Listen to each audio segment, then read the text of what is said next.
క్రీస్తు వారి పరిశుద్ధ నామములో మీ అందరికీ సర్వశుభములు కలుగునుగాక.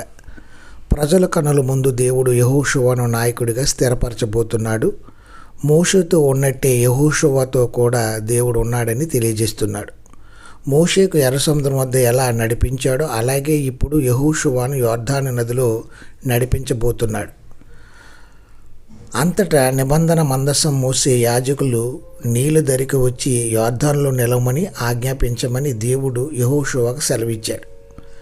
అప్పుడు యొర్దానుకు వరదల కాలం. ఆ ప్రదేశంలో మందసాన్ని మోసుకుని వెళ్ళడం అసాధ్యం.